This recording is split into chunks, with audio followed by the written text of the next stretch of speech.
SS9 న్యూస్కు స్వాగతం. రాష్ట్ర ఆగ్రో చైర్మన్ పదవి పొందిన కాసుల బాలరాజును కాంగ్రెస్ పార్టీలకు తీసుకువచ్చింది నేనే.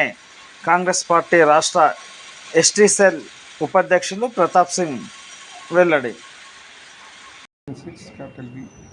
గత నెల 21 జూన్ నాడు ఏదైతే మా పిసిసి ప్రెసిడెంట్ ముఖ్యమంత్రి గారు రేవంత్ రెడ్డి గారు స్థానిక ఎమ్మెల్యే పోచారం రెడ్డి గారిని పార్టీలో ఆహ్వానించారు. దాన్ని మా ఇన్ఛార్జ్ శ్రీ రేవంత్ రెడ్డి గారు మరియు మేమందరము స్వాగతించినాము. ఎందుకంటే పై లెవెల్లో పార్టీలో ఉన్న పరిస్థితులను బట్టి వాళ్ళు బీజేపీ వాళ్ళు కావచ్చు, టీఆర్ఎస్ వాళ్ళు కావచ్చు, మా పార్టీని మా ప్రభుత్వాన్ని పడగొడతాము తొడగొడతాము అని చెప్పడం మూలాన మా పార్టీ నిర్ణయాన్ని మేము ఎక్కడ కూడా వ్యతిరేకించలేదు. కానీ గత 30 సంవత్సరాల నుంచి మీరు ఈ నియోజకవర్గంలో ఏం చేశారో ఏం చేయలేదో మీరు ఆత్మపరిశీలన చేసుకోవాలి. ఎవరిని ఏ రకంగా ఇబ్బంది పెట్టారు, ఎవరిని ఏ రకంగా సంతోషం పెట్టారో ఈ నియోజకవర్గ ప్రజలందరికీ తెలుసు. అలాగే కార్పొరేషన్ చైర్మన్గా, అగ్రో ఇండస్ట్రీస్ కార్పొరేషన్ చైర్మన్గా పార్లమెంట్ ఎన్నికల ముందు ఒక వార్త వచ్చింది. అది జీవో రూపంగా రాలే. ఆ రోజు బాలరాజ్ గారిని అగ్రో ఇండస్ట్రీస్ చైర్మన్గా ఎన్నుకున్నారు అనేది వచ్చింది. అతని కన్నా సీనియర్లు చాలామంది ఉన్నారు. అతన్ని పార్టీలో తీసుకొచ్చిందే నేను. ఈ విషయం చాలామంది తెలియకపోవచ్చు. తన పిఆర్పి నుంచి 2009లో మా కాంగ్రెస్ అభ్యర్థి శ్రీ బాజిరెడ్డి గౌడ్ మీద పోటీ చేశారు. 2004లో బాజిరెడ్డి గౌడ్ని ఓడగొట్టడానికి పనిచేశారు. 99లో నేను కిషన్ సింగ్ ఈ పార్టీ టికెట్ ఇస్తే ఆ రోజు పనిచేసినప్పుడు తన ఇంటికి వెళ్తే ఏం మాట్లాడిండో తన ఆత్మపరిశీలన చేసుకోవాలి. అలాగే మేము అందరం కలిసి ఈ పార్టీ టికెట్ విషయంలో జరుగుతుంటాయి, గొడవలు వస్తుంటాయి. నాకు కావాలి టికెట్, నీ కావాలని చెప్తుంటారు. అని మా ఆది నాయకులు సోనియా గాంధీ గారు, మా జాతీయ అధ్యక్షులు ఖర్గే గారు, మా రాష్ట్ర నాయకులు రేవంత్ రెడ్డి గారు బీఫామ్ ఇచ్చిన తర్వాత నువ్వు పురుగుల మందు తాగి పార్టీ పరువుని బజార్కి ఇచ్చింది వాస్తవమా కాదా? ఈ విషయం మాట్లాడకుండా నువ్వు ఎలక్షన్లో ఏం చేసినావు ఏం చేయలేదో జనార్దన్ తెలుసు. ఏదైనా మాట్లాడితే మేము నిన్నదాకా ఎలక్షన్లో పార్లమెంట్ ఎన్నికల్లో కావచ్చు, లోక్సభ ఎన్నికలతో పాటు శాసనసభ ఎన్నికల్లో అందరం కలిసి పనిచేశాము. మీరు నవంబర్ ఎన్నికల్లో కావచ్చు, మొన్న పార్లమెంట్ ఎన్నికల్లో అందరూ కలిసి పనిచేసిన తర్వాత శాసనసభ్యులు ఎప్పుడైతే జాయిన్ అయ్యారో అప్పటి నుంచి వర్గాలు స్టార్ట్ అయినాయి. మేము స్వాగతించడాన్ని మీరు మొదటిసారి ప్రెస్ మీట్ పెట్టి లోకల్ నాన్ లోకల్ తీసుకొచ్చారు. అయ్యా పోచారం గారు, మా తండ్రి లాంటి వయసు వాళ్ళు, మీరు మీ యొక్క సొసైటీ పరిధి చేసేపేట ఉంటే మీరు పుట్టిపోయి ఎన్నికైన చైర్మన్ వాస్తవమా కాదా? అది జిల్లా అధ్యక్షుడిగా మీరు ఎన్నుకున్నారు. మీ సొంత సొసైటీని వదిలేసి, మీ సొంత ఊరిని వదిలేసి పక్కనున్న గుడిమిలో మీరు చైర్మన్ అయ్యారు. ఇది వాస్తవమా కాదా? అంటే లోకల్ నాన్ లోకల్ భారతీయులు, మన భారతదేశంలో పుట్టాము, అన్ని సమానమని అన్నాము. మన గౌరవ ఇందిరాగాంధీ గారు మెదక్కి వచ్చి పార్లమెంట్ సభ్యురాలుగా ఎన్నికై ప్రధానమంత్రి చేయలేదా? అటువంటి అభ్యంతరం ఏంది?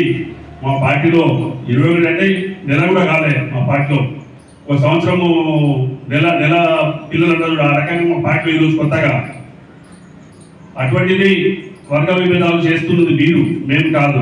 మేము స్వాగతించినాం. ఎక్కడ కూడా ప్రెస్ మీట్లో అన్నాము, చాలా అంటుంటాము. మీరు ఇప్పుడు మొన్నటి ఎలక్షన్లో పార్లమెంట్ ఎన్నికల్లో మా బీసీ నాయకుడు గౌరవ సురేష్ శంకర్ గారిని ఓడగొట్టడానికి పనిచేసినా చేయలేదా? అటువంటిది ఎప్పుడు కూడా మన పార్లమెంట్ ఎన్నికల్లో మన బాన్సర్ నియోజకవర్గము మైనస్ వస్తుంటే దాన్ని మా ఇన్ఛార్జ్ రవీంద్ర రెడ్డి గారు బీఫామ్ ఇచ్చిన తర్వాత మా ఇన్ఛార్జ్ అతనే గౌరవ ముఖ్యమంత్రి గారు అనౌన్స్ చేశారు. అతను కష్టపడి అందరితో పాటు మా అందరినీ కోఆర్డినేషన్ చేసుకొని సుమారుగా 9,000 మెజార్టీ తీసుకొచ్చిన ఘనత రవీంద్ర రెడ్డి గారిని 23,000 మైనస్తో మీ మీద పోటీ చేసి స్పీకర్ గా మాజీ స్పీకర్ మీద స్పీకర్ గా ఉన్నారు. మీ మీద పోటీ చేసి 23,000 మా అభ్యర్థి ఓడిపోతే 6 నెలల్లోనే తన ఫలితాలను చూపించి 9,000 మెజార్టీ తీసుకొచ్చింది రవీంద్ర రెడ్డి గారు. ఏదైనా సమస్య ఉంటే మాట్లాడుకుందామని చెప్తున్నారు, పుల్లలు పెడుతున్నారు.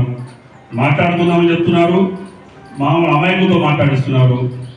కరుడు కట్టిన మా మనవరు కోడిగిరి మనవరు మా అన్న ఎప్పుడు కాంగ్రెస్ వాది, తనతో రెచ్చగొట్టిస్తున్నారు. శంకరన్న మీరు ఏ రకంగా తనని బయట పంపించిందో జగమైన సత్యము. ఆ రకంగా ప్రతి వాళ్ళని హింసిస్తూ ఇది చేసుకుంటా పోయి ఈరోజు మా పార్టీలో వచ్చి మా జాయిన్ అయిపోయి నీకు ఈ రోజుకి నెల రోజులు కాలే మా పార్టీలో చేరి ఈ కుంపట్లు ఎందుకు? రేపు పార్టీ ఇన్ఛార్జ్ అనేది హైకమాండ్ ఉందని మేము స్వాగతిస్తాం. ఈ రోజు కూడా చెప్తున్నాము. రేపు గతంలో 10 మంది జాయిన్ అయ్యారు. ఈరోజు టీఆర్ఎస్ లో గెలిచి మీకు సరిగా లేకుండా మా పార్టీకి సరిగా లేకుండా మమ్మల్ని తీసుకోవడం జరిగింది. దాని గురించి మేమేం మాట్లాడలేము. మీరు ఇంత రాజకీయ అనుభవజ్ఞులు, మీరు కాంగ్రెస్ నుంచే మా జీవితం మొదలని చెప్తున్నారు. ఓకే, సంతోషము. దాని తర్వాత 4 పార్టీలు మారారు, సంతోషము. మళ్ళీ మా పార్టీలోకి వచ్చారు, మేమేం కాదనలేము.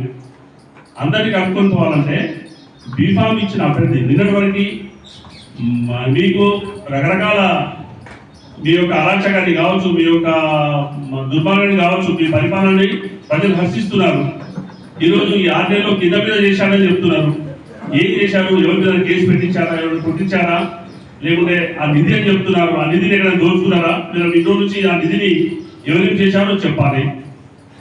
అలాగే మేము ఇప్పటికీ చెప్తున్నాము, బాలా గారి కావచ్చు, పోచమ్మ గారి కావచ్చు, వర్గ విభేదాలు మానేసి కలిసిమలిసి పనిచేయడానికి మాకు ఎటువంటి అభ్యంతరం లేదు. కానీ ఇన్ఛార్జ్ ఇంకా 10 మంది ఎమ్మెల్యే జాయిన్ అయ్యారు, మా పార్టీలోకి వచ్చారు 10 మందిని.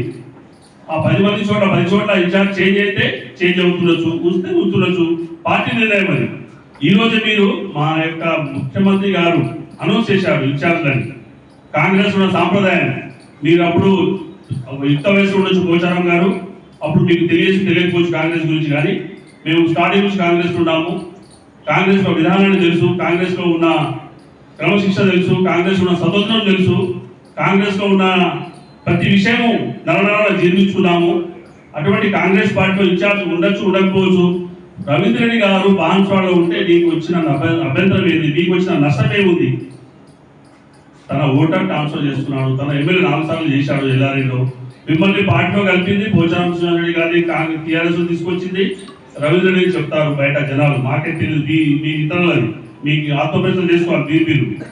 కానీ ఏదైతే కాంగ్రెస్ పార్టీ ప్రభుత్వంలో మన పార్టీ ఇక్కడ వచ్చిందో, గతంలో 30 సంవత్సరాల నుంచి ఇతర పార్టీలు ఉన్నాయి, వేరే వాళ్ళు ఉన్నారు. మీరు బీజేపీలో ఉన్న మన టీడీపీలో నుంచి పోటీ చేశారు, టీడీపీ నుంచి గెలిచారు, బీఆర్ఎస్ నుంచి ఎమ్మెల్యేగా ఉన్నారు. కానీ ఇక్కడ ఉన్న కరడు కట్టిన కాంగ్రెస్ వాదులు అందరూ చాలా మంది ఉన్నారు. మీ యొక్క బాధలు అనుభవించలే, ఎంజాయ్ చేస్తున్నాము అని అనుకున్నారు.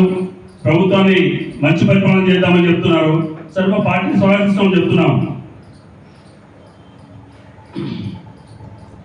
ఇంతకుముందు బాలరాజ్ గారిని పార్టీలో తీసుకొచ్చినప్పుడు కిషోర్ యాదవ్ కావచ్చు, శ్రీనివాస్ యాదవ్ కావచ్చు, మన సీనియర్ నాయకులు గురువినయ్ గారు కావచ్చు, నాకు గొడవపడ్డ వీళ్ళంతా పోగునాయన కావచ్చు, ఎందుకు తీసుకొచ్చా పార్టీలో నాకు బాల్యం దగ్గర ఉన్నప్పుడు పార్టీ కలిపినప్పుడు ఎందుకు తీసుకొచ్చామని చెప్పి నాతో వీళ్ళందరూ సీనియర్ నాయకులు ఇప్పటికైనా అడగచ్చు. ఎప్పటికైనా గొడవపడి వాళ్ళ పరిస్థితి బట్టి పార్టీ మారడం లేదు. 2009-10లో గౌరవ మంత్రి వర్యులు సురేష్ రెడ్డి గారు ఉమ్మడి మండలం నర్సరాజు ఉన్నప్పుడు దాదాపు మీటింగ్ పెడితే పెద్దన్న గురువినయ్ గారు, నేను చనిపోయిన తర్వాత నా శవం మీద 3 రంగుల జెండానే ఉంటుంది కానీ నేను పార్టీ మారడం కాదు, ఈ బాధలు పోలేదు, నాకు డిస్టర్బ్ అవుతుందని చెప్పింది వాస్తవమా కాదా? ఈ రకంగా చెప్పుకుంటూ పోతే చాలా ఉంటాయి.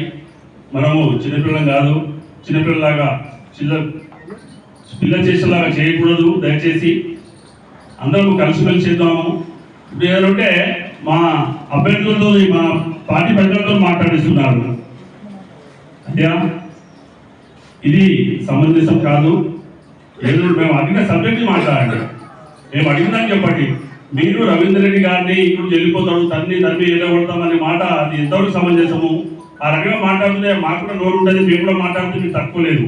మీ లోటుపాట్లు చెప్తే నీకు చిన్నప్పుడు చూసినాము, నీ ఏముందో వ్యవహారం నేను చెప్పగలుగుతా కానీ మంచిగా ఉండదు, బాగుండదు. మేము చిన్నగా నోరు చిన్నగా చేసుకోకూడదు. దయచేసి కాంగ్రెస్ కుటుంబ సభ్యులం కలిసిమెలిసి ఉందామని చెప్తున్నాము. గతంలో జరిగినవి మర్చిపోయి పార్టీ మీరు డెవలప్ చేస్తామంటారు. గత 6 నెలలలో లేని మైనస్ ఉన్న పార్టీని రవీంద్ర రెడ్డి గారి నాయకత్వంలో మేము 9,000 మెజార్టీ తీసుకొచ్చామంటే పార్టీ డెవలప్ అయిందా కాదా? సార్ మీరు వచ్చారు పార్టీలోకి, పార్టీని డెవలప్ చేస్తామంటారు, నియోజకవర్గం డెవలప్ చేస్తామంటారు. మేము దాన్ని స్వాగతిస్తున్నాం, కాదట్లేదు. ఈ వర్గ విభేదాలు మాని ప్రభుత్వంలో వచ్చే నిధులు కావచ్చు, వచ్చే డెవలప్మెంట్ యాక్టివిటీస్ కావచ్చు, దాన్ని కలిసికట్టుగా సమిష్టిగా మనం కాన్షియస్ని డెవలప్ చేయాలని కోరుకుంటూ ఈ అవకాశం ఇచ్చిన అందరికీ ధన్యవాదాలు. జై కాంగ్రెస్.